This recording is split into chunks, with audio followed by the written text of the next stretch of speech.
Learning to design is a very important skill in today's world, and knowing such a simple skill can get you very far in the tech industry. Because of that, today I'll go over design principles, how you can get started, and how to make amazing yet basic designs by the end of this video. That alone seems pretty intimidating, but all you really need to make good designs is knowing what you're doing and the right start, which I'm going to help give in this video. Well, you could think you don't need anything in order to make good designs. You just drag and drop in Adobe Illustrator. Well, you could go down that path, but let's be real. You don't want to be the guy who makes these designs. If I've convinced you to still watch and learn to make great designs, let's get on to the mini course.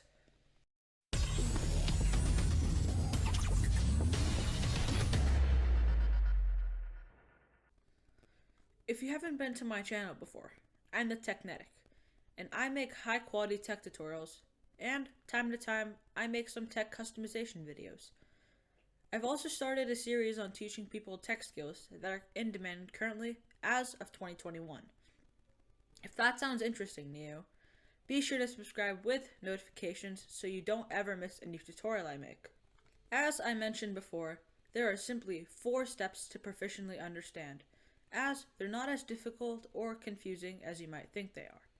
The 4 steps are setting up your software, learning the basic tools available, choosing the right colors for the right project, and practice. After going over these parts, I have a dedicated section where I go over additional tools and features if you're feeling adventurous. Remember, this part is completely optional, and only go for it if you feel proficient in the core steps I provide. Now, let's set up our tool.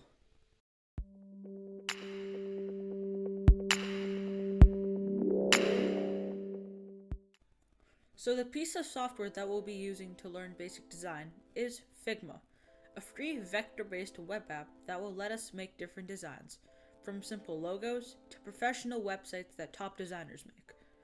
If you're not sure what a vector is, it's pretty much a mathematical formula that is understood by the visual canvas to make objects that don't pixelate when extremely zoomed in. To set up an account for Figma, you simply click on the sign up button. But I already have an account, so I'm going to log in and continue. A few moments later.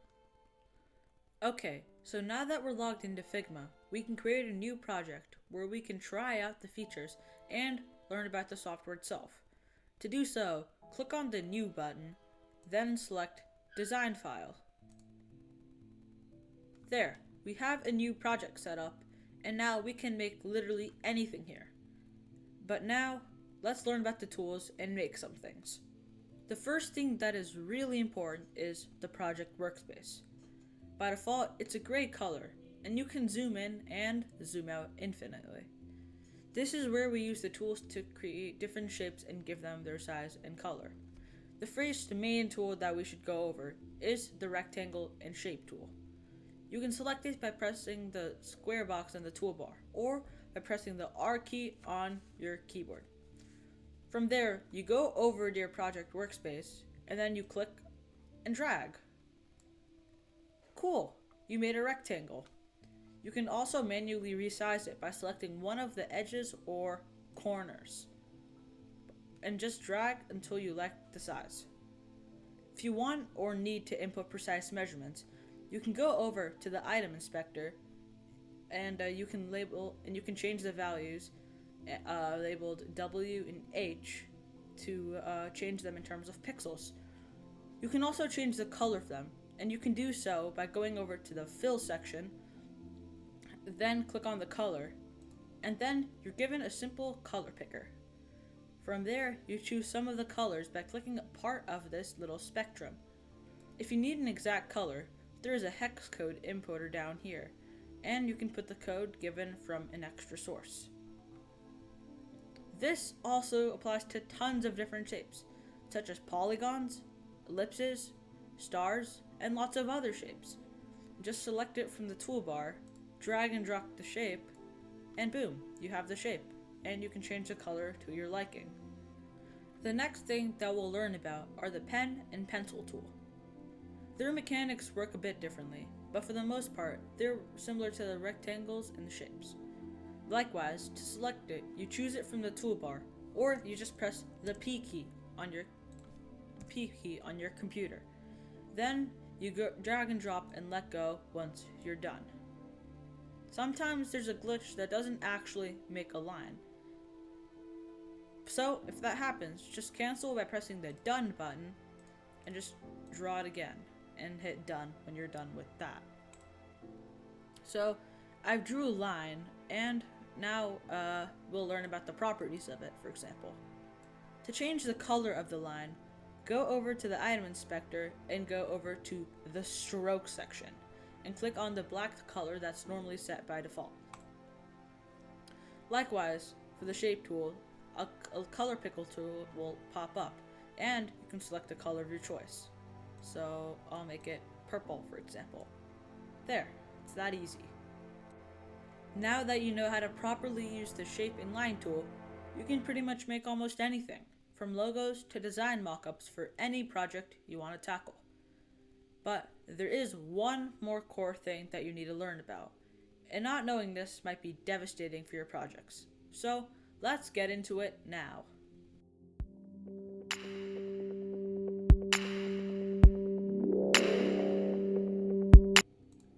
Yeah, colors. That's the final core thing you need to learn about in order to further enhance your designs and bring them to life, rather than boring shades of gray all the time. While there are millions of permutations of colors that you can use, it's important that you select the right colors for the right job. But how do we know what colors to use? Stay tuned to learn the secret. One thing that you should know about designing mockups for logos or apps is that you should keep a consistent color scheme. Pick around 3 to 4 colors and make sure to use only those throughout your project. For graphic design, making this project with tons of colors is too overwhelming for the end user and confuses them. Notice how popular websites like Apple and PayPal only use a small spectrum of colors, and not so popular sites use lots of colors and make it hard for the user to make out what's going on. And lastly, it doesn't look that pleasing to their eyes. One other thing to keep in mind is that you choose colors that contrast each other, yet look good together. Some examples are blue, green, and a light pink. The first two are similar in hue and contrast, and the last one contrasts from them both, but not like an exact opposite color, like orange, for example. Let's look at this from an existing concept that I have, and let's put on the colors that I listed above.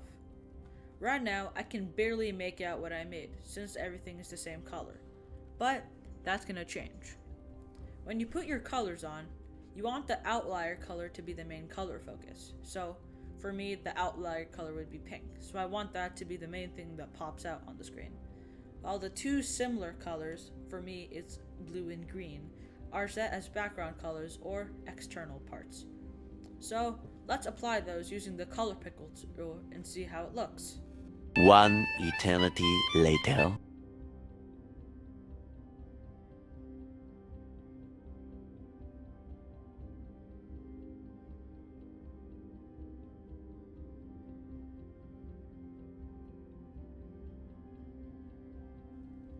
Wow, that color scheme looks really nice, and it really pops out to the user. Note that this will work out with any color scheme, as long as you followed my advice. However, you might be thinking, how will I keep coming up with different colors for my designs? For that, there's a handy website that randomly generates a triad color scheme, and you can keep generating until you find colors that you like. You can find this website at Peloton.com, which I will pull up right now. Right here, Peloton.com. And here, you can choose different types of color schemes that you can incorporate in your designs. One example that I listed above was the triad, and I showed you how to use it in your designs. You could go with that and move around the color wheel to get different colors of your choice.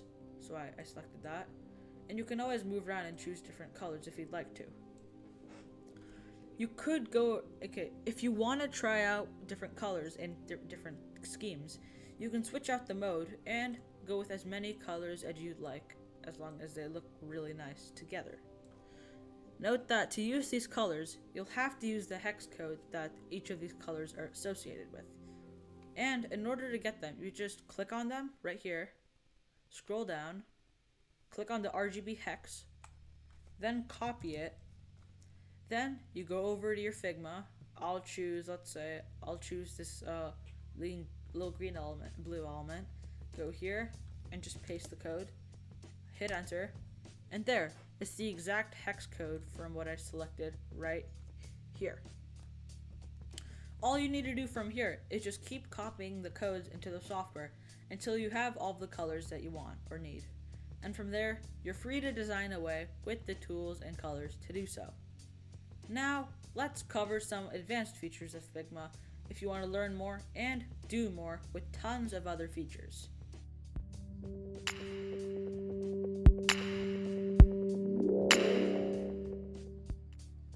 Finally, we will go over some more advanced features that Figma has to modify how your designs look and feel.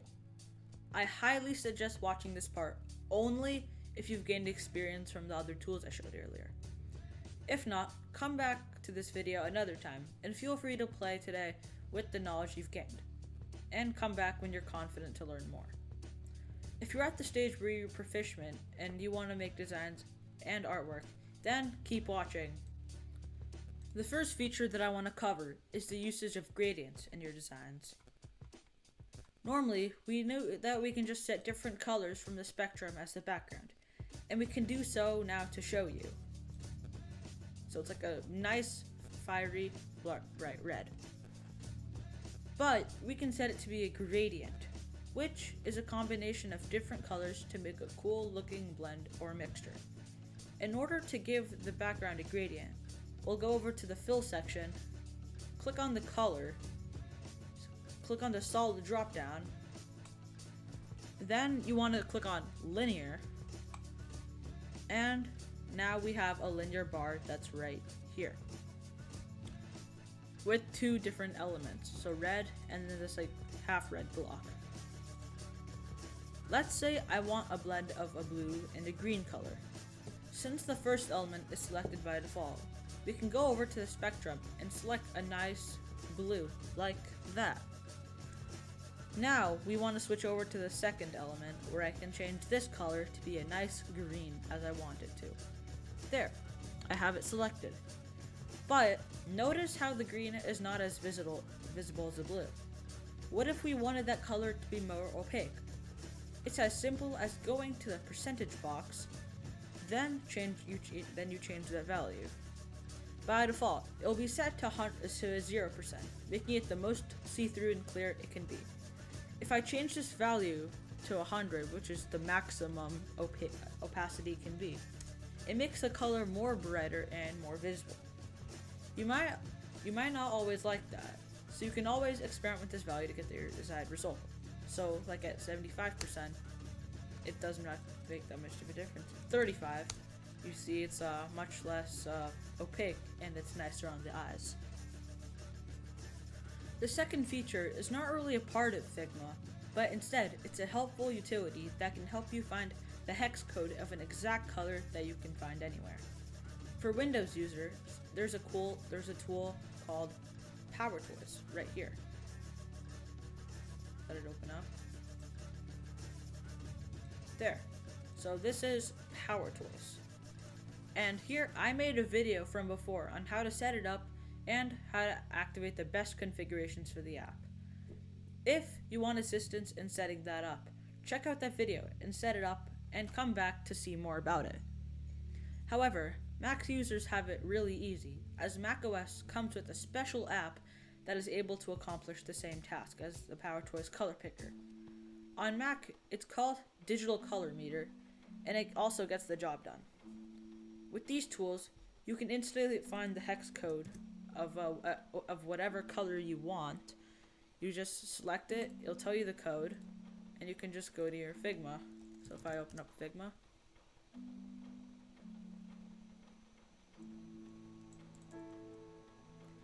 I can go over to Figma and get that color I have on my background. So I can go here, make make it a solid color, paste it, and you see it's the exact color I have right here. So it's really simple. You can reuse this in any project you want, and it can be a big lifesaver if you find a really good color that you on the internet, but you want to use that in your same project.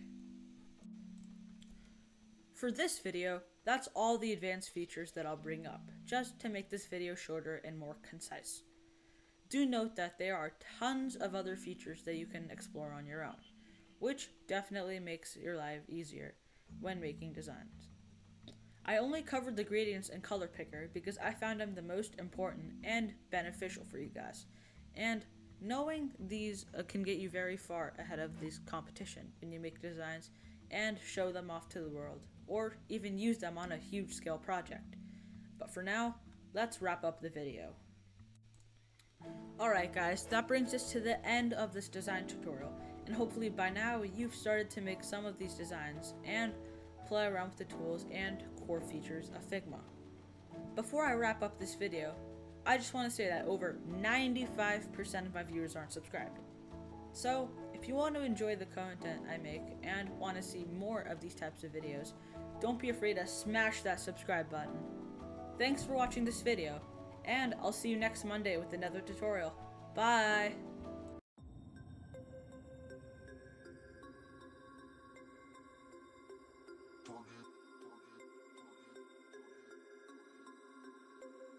We about to turn it on.